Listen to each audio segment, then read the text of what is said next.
केंद्रीय राज्य मंत्री रामदास अठावले ने आज राजधानी रायपुर में प्रेस वार्ता की। इस दौरान केंद्रीय मंत्री ने शायराना अंदाज में कहा कि जिनको देश के लोकसभा चुनाव का नहीं है मालूम, उनका नाम है राहुल। जहां की जनता उखाड़ कर फेंक दी कांग्रेस का जड़, उसका नाम है छत्तीसगढ़। रिटर्निंग ऑफिसर और कलेक्टर डॉक्टर गौरव सिंह ने आज सुबह 11 बजे रायपुर लोकसभा चुनाव के लिए अधिसूचना जारी कर दी है। इसके साथ ही रायपुर क्षेत्र के लोकसभा सदस्य के निर्वाचन की प्रक्रिया भी शुरू हो गई है। रिटर्निंग ऑफिसर तथा सभी सहायक रिटर्निंग ऑफिसर्स के कार्यालयों के सूचना पटल पर सार्वजनिक भी कर दी गई है। चुनाव लड़ने वाले प्रत्याशी 19 अप्रैल तक अपना नामांकन जमा कर सकेंगे।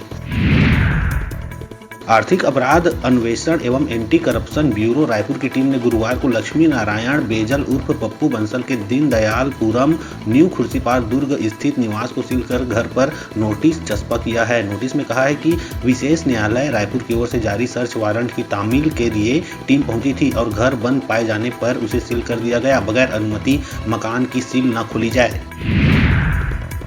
राजनांदगांव जिले के डोंगरगांव में मरगांव निवासी हरीशचंद बंजारे ने चैत्र नवरात्रि के पहले दिन समाधि ले ली। इसके लिए घर के आंगन में ही 7 फीट का गड्ढा बनाया। युवक का सिर्फ सिर और हाथ बाहर है। ऐसे ही वह 9 दिनों तक भक्ति में लीन रहेगा। उसने 9 अप्रैल को उपवास रखकर समाधि ली है, जो 17 अप्रैल तक रहेगी। इसकी जानकारी लगने के बाद आसपास के लोगों की भीड़ जुटने लगी है।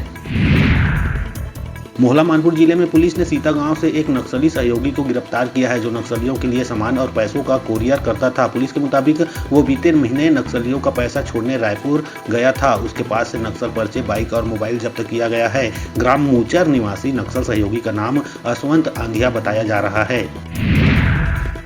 जांजगीर चांपा जिले के रसेड़ा गांव में 2.5 साल के मासूम बच्ची की डूबने से मौत हो गई। बच्ची खेलते खेलते नहर में गिर गई। 30 मिनट बाद बच्ची का शव ग्राम अर्जुनी और करमहू गांव के बीच माइनर नहर में मिला है। घटना अकलतरा थाना क्षेत्र की है।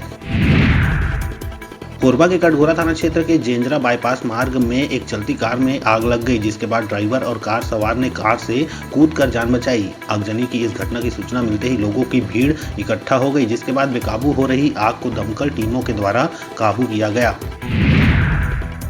बेमेतरा में कार के साथ 2 महिला और 1 पुरुष को गिरफ्तार किया गया। आरोपियों के कब्जे से 9 नग सोने का दिल छाप पत्ती, मंगलसूत्र, नकदी रकम भी बरामद किया गया है। चौकी देवरबीजा पुलिस ने यह खुलासा किया।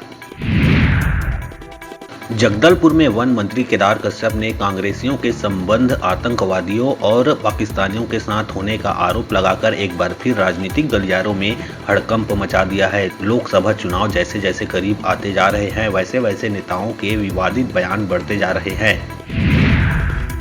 मंत्री केदार कश्यप के कांग्रेस पर लगाए गए गंभीर आरोप पर पार्टी प्रवक्ता राधिका खेरा ने पलटवार करते हुए उन्हें च्यवनप्राश खाने की सलाह दी है। उन्होंने कहा कि केदार कश्यप अपनी पार्टी का इतिहास और वर्तमान दोनों भूल रहे हैं। वो भूल रहे हैं कि राष्ट्रवाद की आड़ में बीजेपी देश विरोधी गतिविधियों में संलिप्त रही है। कोरबा में भारतीय जनता पार्टी कोरबा लोकसभा महिला संपर्क समिति की लोकसभा स्तरीय बैठक आयोजित की गई। इस बैठक में कोरबा लोकसभा क्षेत्र के 8 विधानसभा की महिला संपर्क प्रमुखों और विधानसभा प्रभारी ने भाग लिया। इस दौरान महिला नेत्रियों ने कहा कि वे सरोज दीदी को सांसद चुनकर दिल्ली भेजेंगी। छत्तीसगढ़ हाईकोर्ट की डिवीजन बेंच ने राजस्व मामलों के निराकरण और डायवर्जन में भ्रष्टाचार को लेकर महत्वपूर्ण आदेश जारी किया है। चीफ जस्टिस रमेश कुमार सिन्हा और जस्टिस रजनी दुबे की बेंच ने साफ किया है कि अब राजस्व प्रकरणों में केवल ऑनलाइन ही आवेदन लिया जाए। सूरजपुर कोतवाली थाना क्षेत्र के बड़का पारा में दसगात्र कार्यक्रम के दौरान उस वक्त अफरा तफरी मच गई जब नहाने तालाब गए लोगों पर मधुमक्खियों ने हमला बोल दिया। मधुमक्खियों के हमले से 12 लोग घायल हुए। सभी घायलों को जिला चिकित्सालय सूरजपुर में भर्ती कराया गया, जहां सभी का इलाज जारी है।